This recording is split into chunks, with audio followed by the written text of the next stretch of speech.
Bien, el contrato bancario de depósito de dinero con reserva fraccionaria da lugar a la creación de nuevo dinero, depósito, y a su inyección en el sistema económico en forma de concesión de nuevos créditos que no se encuentran respaldados por un aumento natural de la voluntad.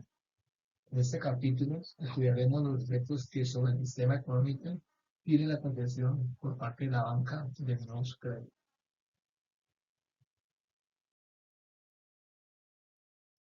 Principios esenciales de la teoría del capital.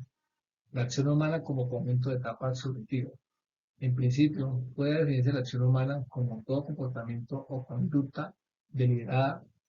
El hombre al actual pretende alcanzar unos determinados fines que habrá descubierto que son importantes para él. Se denomina valor a la apreciación subjetiva, psíquicamente más o menos intensa, que el actor da a su fin.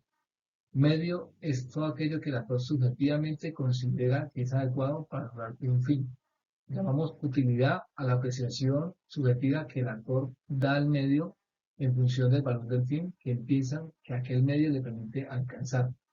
Fines y medios no están dados, sino que por el contrario son el resultado de la esencial actividad empresarial del ser humano, que consiste precisamente en crear, descubrir o simplemente darse cuenta de cuáles son los fines y medios relevantes para el actor en cada circunstancia de su vida.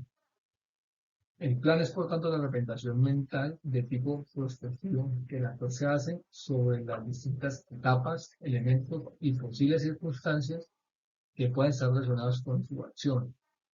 Toda acción humana va dirigida a la cuestión de un fin, ya sea específico o general. Tradicionalmente se ha denominado bien económico de primer orden a estos bienes de consumo que constituyen en el contexto subjetivo y específico de cada acción el fin que el actor pretende alcanzar con la misma. Se denomina también en capas intermedias a las llamadas bienes económicos de orden superior, según dos, tercero, cuarto y así sucesivamente. Siendo el orden de cada etapa más elevado, conforme más se aleja, se encuentra la misma del final del consumo, es decir, de la etapa número uno. Además, la acción humana siempre se desarrolla en el tiempo, pero entendido este no como un sentido determinista o newtoniano, es decir, meramente físico o analógico, sino en su concepción subjetiva, es decir, tal y como el tiempo es subjetivamente sentido y experimentado por el actor dentro del contexto de su acción, en el cual se encuentra. Y la mente de todo ser humano se produce cuando actúa una especie de fusión entre la experiencia del pasado, que reconoce su memoria, y proyecciones simultáneas y creativas hacia el futuro en forma de imaginaciones o expectativas referentes a las distintas etapas que constituyen el proceso de acción que desarrollará en un futuro. ¿Sí? El tiempo es, por lo tanto, una categoría de la ciencia económica inseparable del concepto de acción humana. La demostración lógica de esta ley económica, según la cual los procesos de acción humana tienden a lograr fines de más valor conforme su duración temporal aumenta, es fácil de entender. En efecto, si ello no fuera así, es decir, si no se valoraran más los resultados de las acciones que duraran más tiempo, estas no se emprenderían en forma alguna por el actor, que optaría por acciones temporalmente más cortas, a corto plazo y no a largo plazo. El actor siempre preferiría aquel objetivo que más próximamente se encuentre disponible en el tiempo. La preferencia temporal no es tanto una categoría psicológica o fisiológica, sino que es una exigencia de la estructura lógica de la acción que se encuentra inserta en la mente de todo ser humano. Capital y bienes de capital. Podemos denominar bienes de capital a las etapas intermedias de cada proceso de acción, subjetivamente consideradas como tales por el actor, o si se prefiere bien, de capital se da cada una de las etapas intermedias, lo que dota de naturaleza económica a un bien de capital no es su entidad física, sino el hecho de que algún actor considere que dentro de su proceso de acción le va a ser útil para alcanzar o culminar alguna etapa del mismo. Los bienes de capital son, por tanto, los económicos de orden superior o factores de producción que se encargan subjetivamente en cada una de las etapas intermedias de un proceso concreto de acción.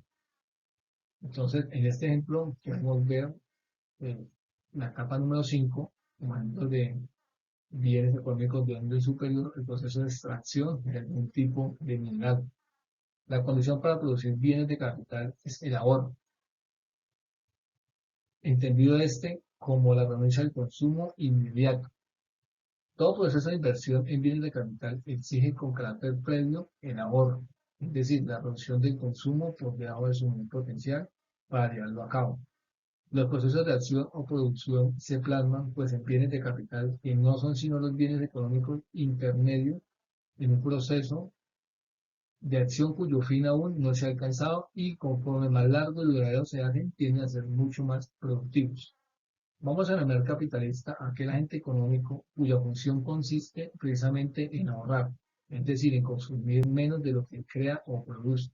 Por tanto, el capitalista al ahorrar libera recursos, es decir, unos bienes de consumo, que cargo a los cuales pueden mantenerse aquellos trabajadores que se dedican a las etapas productivas más alejadas del consumo final, es decir, a la producción de bienes de capital. Estaríamos hablando de las etapas 7, 6, 5, 4, las más alejadas a la etapa 1, que es la etapa del consumo final. Así, por ejemplo, el proceso de producción de un automóvil puede considerarse que está constituido por centenares, ¿sí? O incluso miles de etapas productivas que exigen un periodo de tiempo muy prolongado, incluso de varios años. No debemos dejarnos engañar pensando que el proceso de producción de cada coche es de un minuto, sino que debemos de ser conscientes de que cada coche ha sido un proceso de producción de varios años a lo largo de una serie de múltiples etapas, desde que se concibió y diseñó el modelo hasta que el coche se entregó a su orgulloso propietario como bien de consumo. Existe una constante división y subdivisión de las capas del proceso de producción conforme la división del conocimiento se extiende y profundiza. En cada una de estas etapas tiende a especializarse empresas y agentes económicos concretos. Los procesos productivos, cuanto más largos son, como hemos visto, tienden a ser más productivos. Entonces, estaremos hablando de que existe en el mercado una empresa específica para la fabricación de neumáticos, una empresa específica que se encarga de la tapicería, una empresa específica que se encarga de la producción de las pinturas, una empresa específica que se encarga del cableado interno, y una empresa específica que se encarga del montaje de los vehículos, otra empresa específica que se encarga del suministro de las láminas para poder hacer los vehículos, y así sucesivamente el coche como tal se compone de muchas, pero muchas empresas. No es algo que se dé de la noche a la mañana, sino que sencillamente es algo que se va armando en cuestión de mucho tiempo, con el aporte y la ayuda de muchas empresas que se especializan en un fin, en una función excesiva. Bien,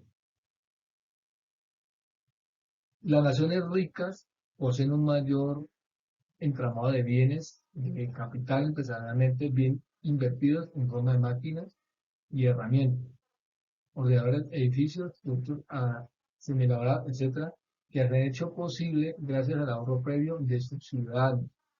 Se denomina depreciación al desgaste al que se ven sometidos los bienes de capital en el proceso productivo. Como regla general, puede afirmarse que los bienes de capital son difícilmente reconvertibles y que cuanto más próximos estén de la etapa final del consumo, más difícilmente serán reconvertibles. Son, en efecto, definiremos el concepto de capital como el valor a precio de mercado de los bienes de capital. Entonces, estaremos hablando de que si en la etapa final se desea de convertir el vehículo, va a ser muy difícil prácticamente desarmar todas estas partes y volverlas a su línea base o a su punto original, algo que se podría hacer en la etapa 2 o 3, pero ya la etapa final es algo muy difícil debido a que el producto ya está prácticamente culminado.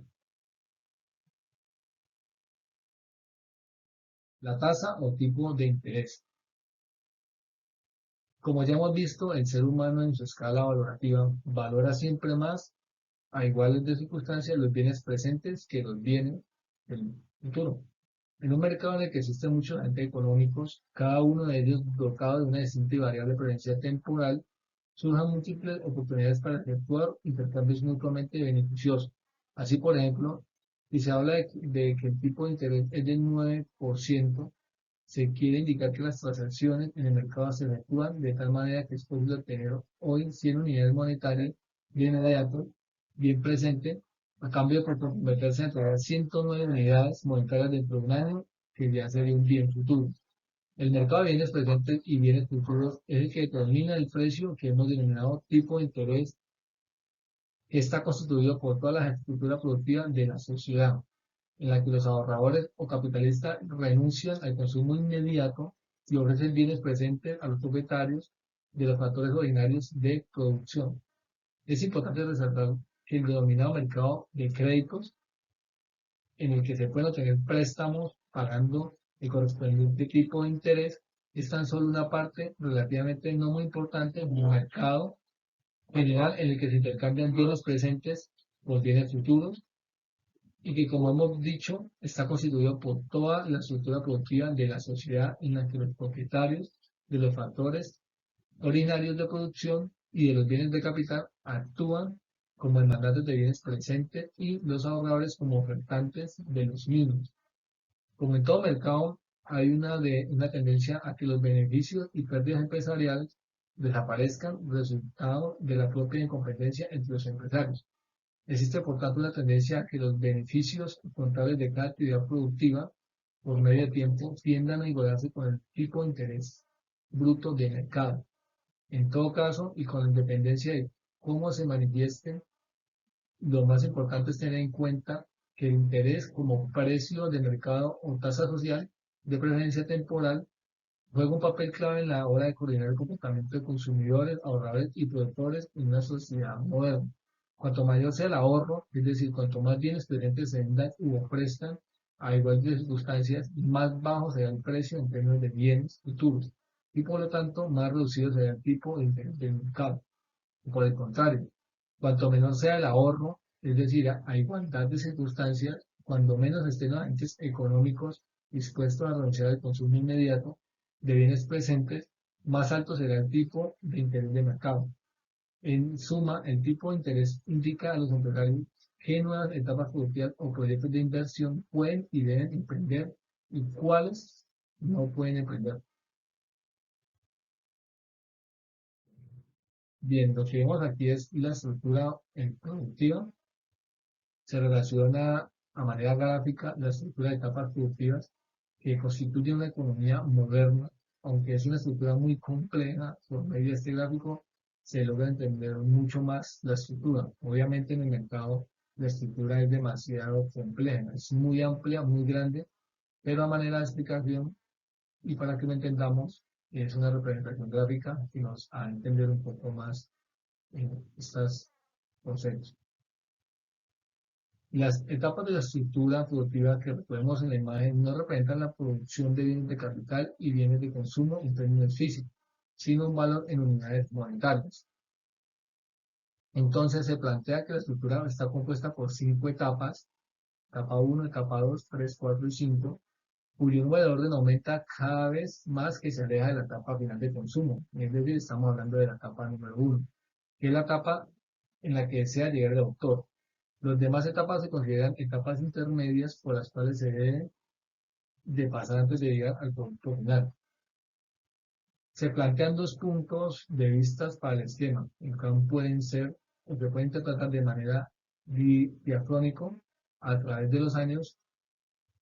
En este ejemplo, pues se plantean cinco tipos de años.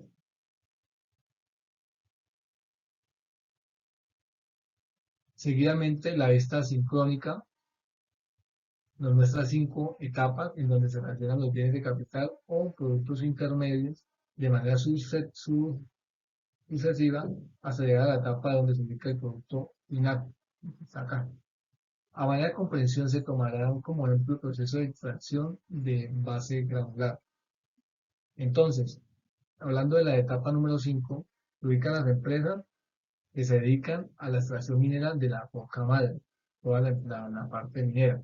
De aquí destinan 18 unidades monetarias como factores originarios a cubrir los costos de alquiler de las maquinarias, el combustible, el mantenimiento, el personal. La fecha que nos indica este valor es la flecha verde, este es el valor como tal que se destina, ¿sí? Y ellos venden como tal ese tipo de roca en un valor de 20 unidades monetarias, lo tenemos aquí en el cuadro rojo. Es fácil de ver que el beneficio para esta etapa es de 2 unidades. Esta es la flecha naranja, este es el beneficio que se tiene, ¿sí? Es decir, que de una inversión de 18, los 18 meses después venden ellos por 20 unidades monetarias y obtienen un interés de 2 unidades monetarias que equivale al 11% relacionándose esto acá en la parte derecha, como lo pueden apreciar. La roca entonces pasa a la cuarta etapa, lo que vemos aquí con la flecha morada, a un proceso de trituración primaria de la roca. Y ese sería el valor de 40, en que está aquí ubicado en el cuadro verde. Pues tendría que comprar por 20 unidades, es decir, la etapa anterior, además de contratar a los trabajadores de su etapa, ¿sí? Entonces a estos trabajadores se les va a pagar 16 unidades monetarias, que es la flecha amarilla que vemos aquí, para lo cual se tiene una inversión de 20 unidades de la etapa anterior, ¿sí? De esta etapa entonces se obtienen 4 unidades monetarias y 4 dividido entre 36 nos estaría dando un valor nuevamente del 11%, ¿sí? Que es el valor de la rentabilidad. Bien, entonces de esta misma forma, así, se avanza en la etapa 3 y 2 hasta llegar a la etapa 1. Es decir, esta misma flecha morada se va distribuyendo entre la etapa 4 y 3 y la etapa 3 y 2. Obviamente, todo esto se va acumulando poco a poco hasta llegar a la etapa número 1, que es la etapa de consumo final, que es donde el cliente como tal interacciona con el producto, ¿sí? Cada una de estas etapas supone la existencia de una empresa específica para cada labor, extracción, industrialización, comercio, entre otros. Cada una aporta sus habilidades y conocimientos al proceso productivo. Como ya lo habíamos mencionado en la fabricación del coche, cada una de estas empresas tiene un conocimiento específico que la hace única, por así decirlo, y en el cual se especializa en cada una de las etapas. Recordemos que la etapa 1 es la etapa en donde se está en contacto directo con el consumidor. En los ejemplos sería el suministro de material para la construcción.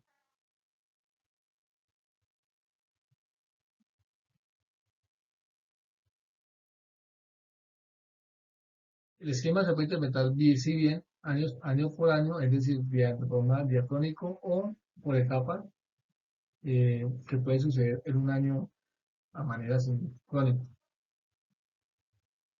Bien, dentro de las consideraciones complementarias tenemos la renta bruta y la renta neta.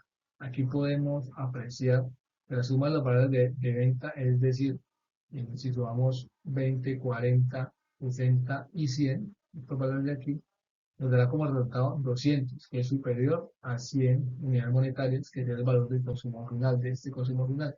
El valor es superior porque está incluyendo todas las actividades necesarias para poder llegar al consumidor final. Recordemos que todo esto va acumulado, se va entrelazando.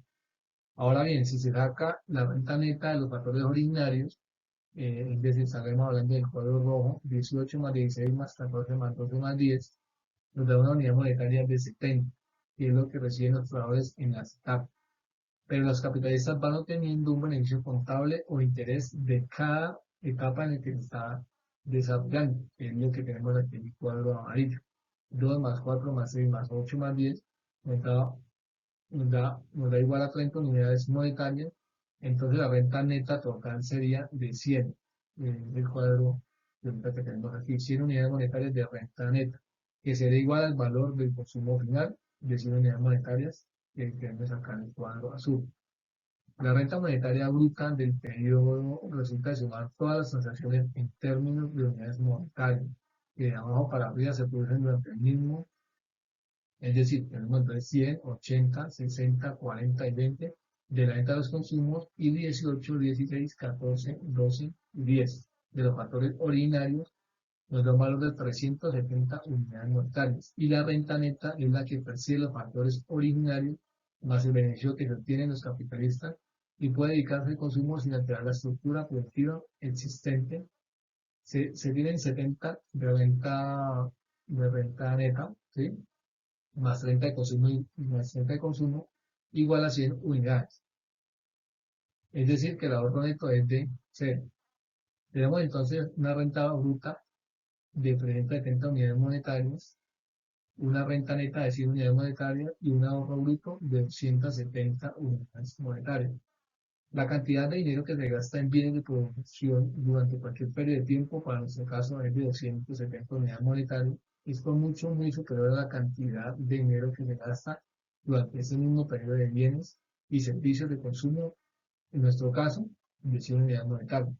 En realidad, el esfuerzo humano de los trabajadores y en general está ubicado en las etapas lejanas a la etapa 1, es decir, en estas etapas de acá, del consumo. Una parte pequeña se encuentra dependiendo de la etapa número 1, de la etapa ya de consumo final. No existe, por tanto, ninguna ley natural que fuerce a los empresarios a que reviertan su renta en las mismas proporciones en las que venían invirtiendo en bienes de capital, sino que tal proporción dependerá de las circunstancias específicas de cada momento y en particular de sus expectativas en torno al beneficio que espera obtener en cada etapa del proceso productivo.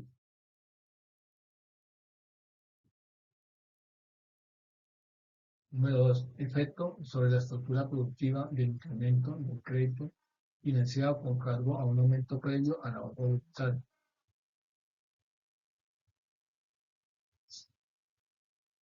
Seguidamente vamos a estudiar de qué manera el libre ejercicio de la empresarialidad impulsa cambios en la estructura productiva en consonancia con la preferencia temporal de la sociedad. Según se manifiesta, está en la proporción entre la renta que se dedica al consumo y al ahorro, sobre la diferencia entre el ahorro y atesoramiento. Si aumenta la exposición a posponer el consumo y renunciar a bienes presentes, es decir, se ahorra a cambio de máximo del bien futuro, nosotros valoramos más el presente que el futuro. Pero si eso cambia y pensamos que el futuro es decir, se ahorra, si supongamos que la preferencia temporal disminuye y el gasto en consumo se reduce de 100 a 75 unidades monetarias, es decir, ahorramos 25 unidades monetarias, ocurren tres efectos muy importantes del ahorro voluntario sobre la estructura productiva de la economía. El ahorro que nosotros hagamos va a tener repercusiones en la estructura económica. Bien, efecto número 1, efecto derivado de la disparidad de beneficios que surgen entre las distintas etapas productivas. Bien, al haber un consumo de 75 unidades y no de 100, ¿sí? Ese ahorro de 25 unidades se convierte en reducción de 20, es decir, disminuye inicialmente el beneficio contable de la empresa a tener el consumo presente. Es decir, con 100 unidades monetarias, menos 80 de la etapa 2, menos 10 de factores originarios, se obtienen 10 unidades monetarias, pero si el consumo es de 75 unidades monetarias, menos 80, menos 10, el beneficio contable es de 15 unidades monetarias, que es lo que tenemos aquí en el cuadro rojo, ¿sí? Pero por otro lado, los beneficios de las empresas más alejadas del consumo siguen siendo iguales, ¿sí? Porque ellos siguen produciendo, es decir, estas empresas que no venden los productos a los consumidores de forma directa, sino a otros capitalistas que pagan con dineros que hacen parte del ahorro, no van a verse alterados en sus beneficios. Entonces, el mismo beneficio de 3 unidades monetarias y un interés aproximado del 11%. ¿Sí? Es lo que tenemos aquí en el cuadro verde. Ocurre entonces en el mercado una tendencia movida por la fuerza de la empresarialidad hacia la igualación de la tasa de beneficio de todas las actividades económicas. Esto sucede no solamente horizontalmente dentro de cada etapa de la producción, sino también de forma vertical, ¿sí? Es decir, entre unas y otras etapas. Los empresarios dejan de invertir en las empresas de consumo en donde el beneficio ha caído, es decir, en la etapa 1, no van a invertir en la etapa 1 porque el beneficio ha caído, y lo invierten en la etapa 5 o en la etapa 6, que es en donde el beneficio se está manteniendo, ¿sí? Como ya vimos acá. Estas son las empresas que producen los bienes de capital que permiten la fabricación de más bienes de consumo en el futuro, que sería lo que tenemos aquí en el cuadro eléctrico. Entonces, el traslado de inversión desde el sector más cercano, o sea, de la etapa 1 a los más lejanos, estamos hablando de la etapa 5, al consumo ya consigue un traslado de factores productivos, es decir, que el ahorro nuestro supone una pérdida para la primera etapa y en esta etapa se van a sentir los efectos, ¿sí?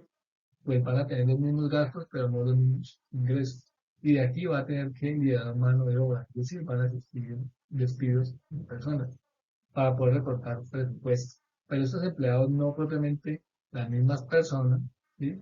Sino que estamos hablando en individuos de pie, en unidad. Ese cupo de empleo como tal, sí, se va a dividir a la etapa número 5, que es donde se mantiene porque tiene beneficio por el momento, ¿sí? Gracias a la inversión que han hecho los empresarios.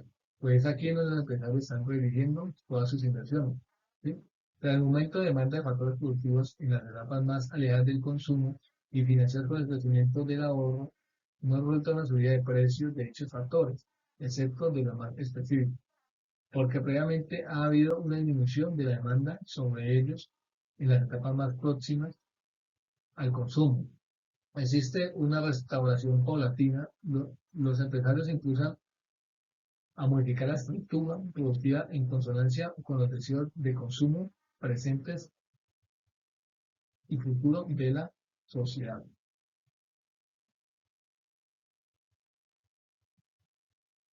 El efecto de la disminución del tipo de interés sobre el precio y mercado de los bienes de capital. Si aumenta el ahorro, disminuye los tipos de interés por aumentar la cantidad ofertada de bienes presentes a cambio de bienes futuros.